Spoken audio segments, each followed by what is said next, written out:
ఆయన దినమునకు 7 మార్లు ప్రార్థన చేసినట్టుగా మనం చూడగలుగుతున్నాం.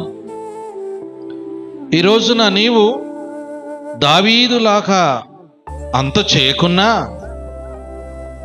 నీకున్న సమయాన్ని బట్టి నువ్వు ఏ విధంగా ప్రార్థన చేస్తున్నావు, నీ ప్రార్థన క్రమము ఏ విధంగా కలిగి ఉంటున్నది.